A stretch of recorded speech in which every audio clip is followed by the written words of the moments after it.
Magandang araw sa atin mga Kalos Bismin TV.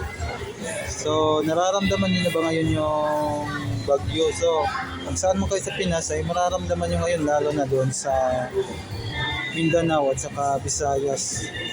So, kahit nga sa mga balita ngayon ay laman ang bagyo na papalapit na po sa may Visayas at saka Mindanao. Kung makikita natin ngayon ay yan yung trending ngayon, yung pagtama ng bagyo na kung saan ay makikita nga natin sa mga pahayagan, lalo na dun sa iba't ibang panig ng Visayas ay bumabaha na at saka medyo lumalakas na kasi mayroon kasing ayon sa Pag-asa mayroong bagyo na namumuo.